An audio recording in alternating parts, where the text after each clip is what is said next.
ठीक है, okay guys, 9 बज गए हैं। 1 सेकंड भी और मैं यहाँ वेट नहीं करना चाहता। शुरू करते हैं हम लोग आज का टॉपिक, बिना बुराई करें।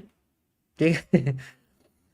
सो कल मैंने आपको 1 CP मॉड्यूल में हैमर के बारे में बताया था। आज मैं आपको नेक्स्ट हैंगिंग मैन के बारे में बताऊंगा और थोड़ा सा इसके डिटेल में चलेंगे आज। ठीक है, इसके बारे में जो मैं बता रहा हूँ वो रेस्ट 40% का पार्ट है। तो गाइस जो मैं बता रहा हूँ ये मैंने अभी तक बताया नहीं, रिवील नहीं किया है, तो उसके बारे में मैं आपको बताऊंगा। ओके, सो हम लोग पढ़ने वाले हैं MMC फेज 1। ठीक है, तो हमारे पास है CCPs, कॉम्प्लेक्स कैंडलस्टिक पैटर्न्स, और 1 CP मॉड्यूल का हमारे पास ये पार्ट है जिसका नाम है हैंगिंग मैन। अब मैं आपको बताऊंगा कि कैंडल्स कौन से टाइम फ्रेम पे सबसे ज़्यादा काम करती हैं। ठीक है, अपन कहोगे टाइम फ्रेम कौन सा, मतलब बनती तो सब में है, लेकिन काम किस में सबसे ज़्यादा करती है। ठीक है, ओके। हैंगिंग मैन्स, मैं जितने भी आपको कैंडलस्टिक पैटर्न बता रहा हूँ, सबसे पहले तो ये आइडेंटिफाई करना है कि ऑलवेज कैंडलस्टिक पैटर्न का जो मतलब होता है उन्हें हम लोग सुपीरियर यानी कि मेजर टाइम फ्रेम्स में देखते हैं। मेजर टाइम फ्रेम्स कौन से होते हैं?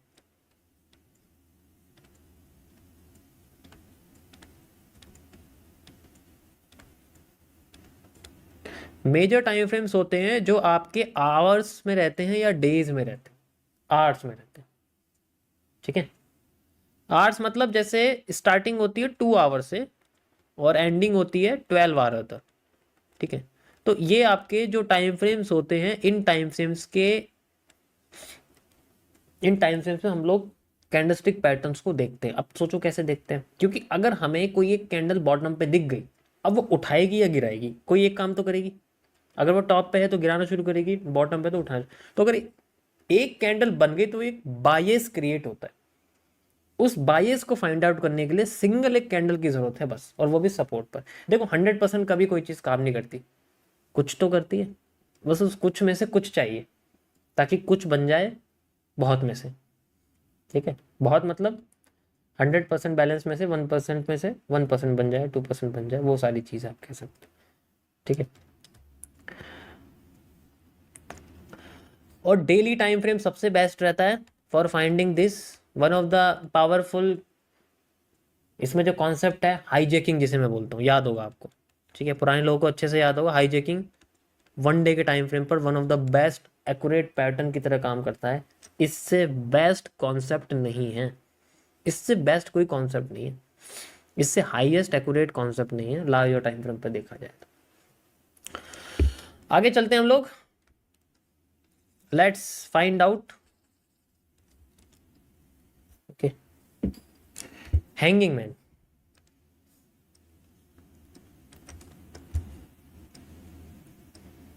देखो, हमेशा एक कैंडल को उसके साथी के साथ देखा जाता है, तभी वो ज़्यादा पावरफुल रहती है, और लोकेशन मैटर करती है। हैंगिंग मैन किसी भी जगह पर बने, जिन्हें हम लोग की लेवल्स बोलते हैं, ये भी आप अच्छे से जानते हो। ठीक है, की लेवल्स जैसे कि हमारा कोई भी सपोर्ट हो गया, ठीक है, कोई भी रेजिस्टेंस हो गया, कोई भी FVG हो गया, ठीक है, एंड कोई भी रिवर्सल या रीटेस्टिंग हो गया। मैं दोनों को इससे नाम रखूं।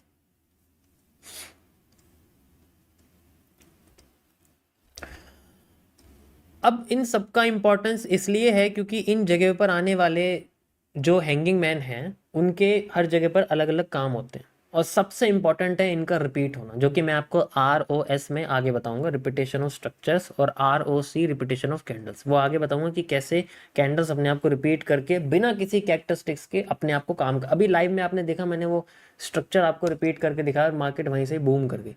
यही तो था अभी जो मैंने आपको दिखाया, ये रिपीटेशन ऑफ कैंडल्स है। जैसा वो वहाँ काम कर रही है ऐसा यहाँ काम कर रही है, हमने इसी का इस्तेमाल करा और डबल डिमांड यहाँ ले ली, डेट्स इट। और अभी फिलहाल के लिए मैंने सेंट्रल जोन यूज़ करा, यहाँ देखो सेंट्रल जोन से मार्केट ने डबल डिमांड ले ली with the help of positive engulfing, कल मैंने बताया हुआ आपको, you can see the move. इसी तरीके से हमारे पास जो हैंगिंग मैन है बेसिकली वो कैसे काम करता है इन सब लेवल्स पे। पहले तो हैंगिंग मैन समझो, रेड हैमर को हम लोग हैंगिंग मैन कहते हैं। इस तरीके से इसकी बॉडी होती है, ठीक है। और ये बनता कैसे है, जैसे मान के चलो एक मार्केट में कैंडल ऐसे बनती है, पॉजिटिव या नेगेटिव जैसे भी है, ओपन होती है पहले मार्केट क्या करती है, नीचे चली जाती है, फिर थोड़ा सा ऊपर आती है एंड देन क्लोज हो जाती है, थोड़ी सी नेगेटिव यानी कि रेड कलर। तो इसे हम रेड हैमर भी कह सकते हैं,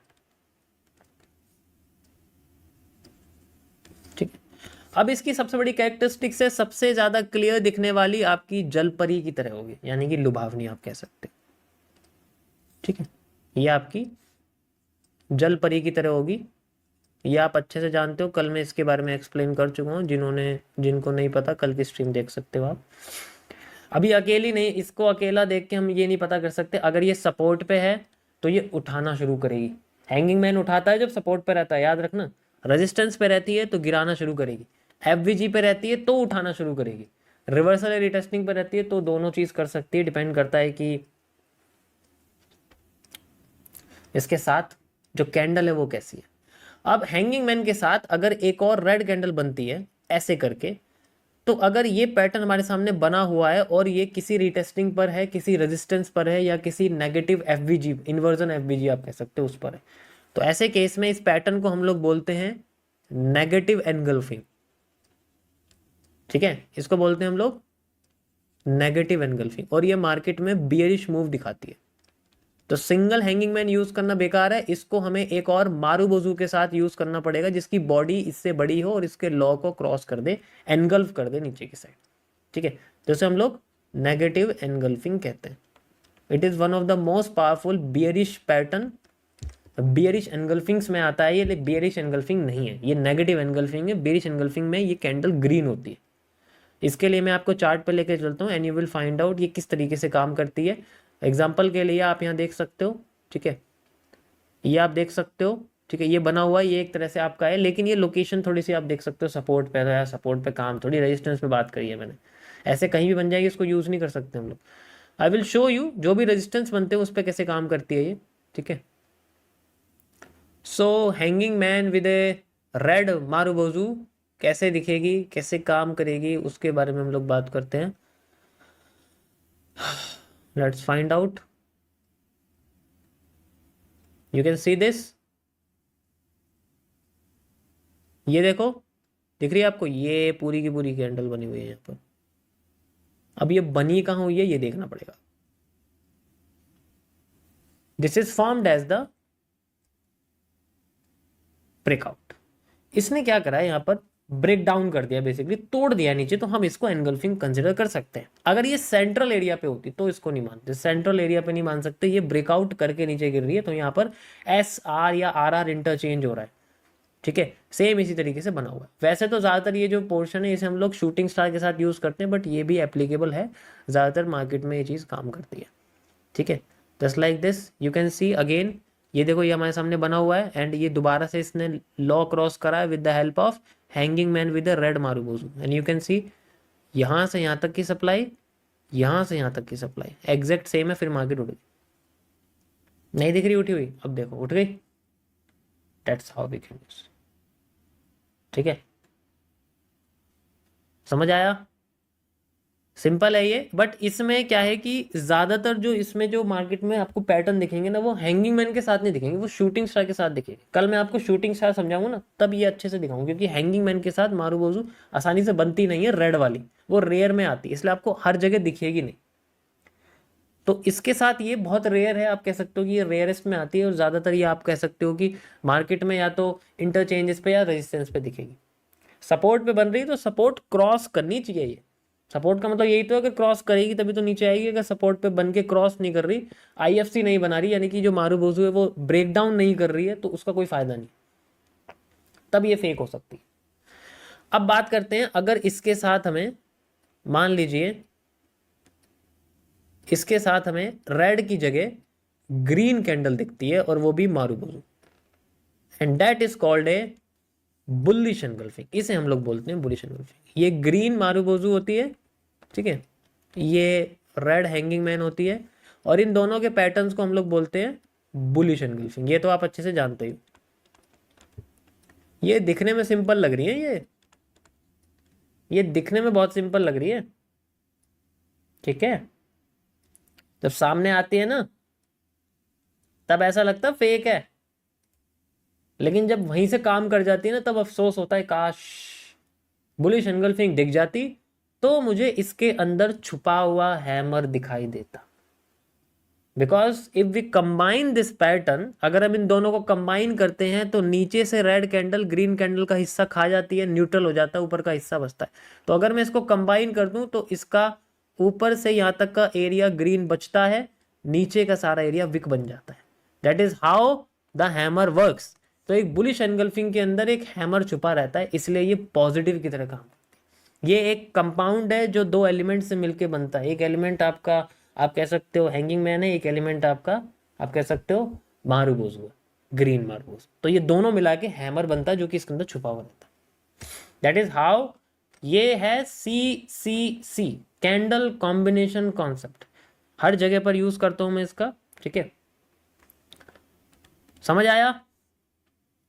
और ये कहां, इसको कहां देखते हैं हम? इसको देखते हैं ज्यादातर सपोर्ट्स पर, रिटेस्टिंग्स पर, और साथ ही साथ FVG पर, फेयर वैल्यू गैप पर, ठीक है, ओके। चार्ट पे दिखाता हूं आपको। One of the most powerful bullish engulfing pattern है, लिख देता हूं मैं आपके सामने। ये one of the most powerful bullish engulfing patterns में आता है। अगर हैंगिंग मैन मारूबोजू के साथ कनेक्ट हो गया और इसने रिपीट कर दिया, one of the most powerful bullish engulfing pattern ये बनता है। चार्ट पे दिखाता हूं, समझ में आ जाएगा। You can see this zone, ध्यान से देखो। यहां पर आपके सामने ये सप्लाई है, यहां से यहां तक की सप्लाई है। डिमांड डबल होते ही सप्लाई आधी हो गई।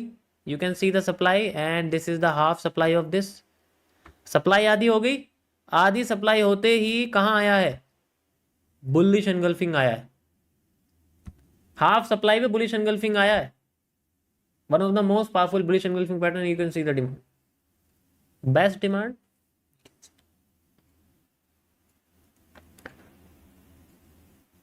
समझ आया?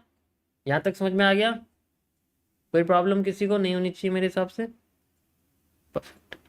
अब इसको हर जगह यूज नहीं कर सकते क्योंकि एरिया बनना भी ऐसा चाहिए जो हमें लगे कि हाँ लॉजिकल है। अब तुमने कहीं भी इसको देखोगे तो यार कैसे काम करेगा, फिर हम में और इंडिकेटर में फर्क थोड़ी। मैं कह रहा हूँ इंडिकेटर बना के भाई एक ऐसा इंडिकेटर लगाओ जिससे मुझे बुलिश एनगल्फिंग पता लग जाए। अब वो तो बेवकूफ है, वो तो हर जगह दिखाएगा, लेकिन हमें कहाँ फाइंड आउट करना, हमें इन लेवल्स को देखना है।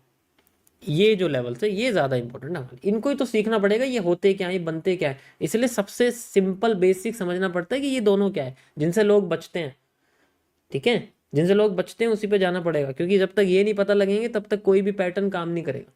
इन जोन्स को इन कैंडल के साथ कंबाइन कर दो, दैट्स इट, काम हो गया। थोड़ा सा रिपीटेशन ऑफ कैंडल देखना पड़ेगा, थोड़ी सी सप्लाई डिमांड एंड बात। यही तो कर रहा हूँ मैं पिछले 350 दिनों से, और क्या कर रहा हूँ। बस ये है कि वो ऑब्जर्वेशन थोड़ी सी है तो इस वजह से मैं दूर से दिख जाता है क्या है क्या नहीं है, ठीक है। But you can also see this, okay. Let's see the live में देखते हैं हम लोग क्या हमारे सामने बना है। अब बात करते हैं हैंगिंग मैन के छुपे हुए होने की वजह से, मतलब हैंगिंग मैन कैसे छुपा हुआ हो सकता है। उसके लिए हैंगिंग मैन को छुपा हुआ होने के लिए हमें जरूरत पड़ेगी एक इनवर्स बेरिश एनगल्फिंग की। You know how the inverse bearish engulfing work? एक पैटर्न आता है 2CP में, मैं आपको बताऊंगा आगे। नेक्स्ट पोर्शन आता है हमारे सामने उन हिडन कैंडल्स के बारे में जो दिखाई देता है, ठीक है। एक बड़ी सी रेड कैंडल है मारूबोजू टाइप, एक छोटी सी ग्रीन कैंडल है मारूबोजू टाइप। ओके, छोटी सी ग्रीन कैंडल है, मारुगुजू टाइप। हम क्या करते हैं, ये ग्रीन कैंडल है and this is the red candle, हम इन दोनों को कंबाइन कर देते हैं। कब करते हैं, ये किसी ऐसी पोजीशन पे होती है जो किसी लो को तोड़े, किसी ऐसी कैंडल को तोड़े जो खुद बहुत बड़ी विक वाली है। तोड़ने के बाद ये अपने आप को रिकवर करने की कोशिश करती है। ऐसे केस में ये दोनों कैंडल्स कंबाइन करके हम लोग क्या बनाते हैं, हैंगिंग मैन। ये कंबाइन हो जाती है बॉडी यहाँ से लेके यहाँ तक, ऊपर की रेड बॉडी बचती है and this is known as the hanging man. Direct इसको देख के कभी नहीं करते, क्योंकि इसके बाद एक और क्या चाहिए, green candle. That green candle can make this as a bullish one. ठीक है, तो ये आपके सामने है, हैंगिंग मैन बन जाता है। This is the hidden hanging man. लोगों का ध्यान खींचने के लिए बेसिकली ये पैटर्न मार्केट क्रिएट करती है, क्योंकि अगर पहले हैंगिंग मैन मारुगुजू के साथ आके मार्केट को उठा रहा होगा तो यहाँ पर भी पोटेंशियल होगा, लोग इंतज़ार कर रहे होंगे कि बेसिकली ये पैटर्न हमें साफ सुथरा दिखाई दे। लेकिन अब मार्केट बहुत चालाक हो गई है, वो डायरेक्ट अपने पैटर्न्स कभी भी नॉर्मल रिटेलर्स को दिखाती नहीं है, वो ऐसे कंबाइंड दिखाती है, वो भी ऐसी पोजीशन पे जब बायर्स के स्टॉप लॉस निकल जाते हैं, वो बाहर चले जाते हैं, then it creates a pattern like this. हम इसको वैसे इनवर्स बेच एनगल्फिंग कहते हैं, लेकिन आसान भाषा में कंबाइन करके ये एक हैंगिंग मैन ही बनता है। और इसके साथ एक और पैटर्न मिल जाता है जिसे हम लोग मारुगुजू कहते हैं, then they both creates a bullish engulfing pattern.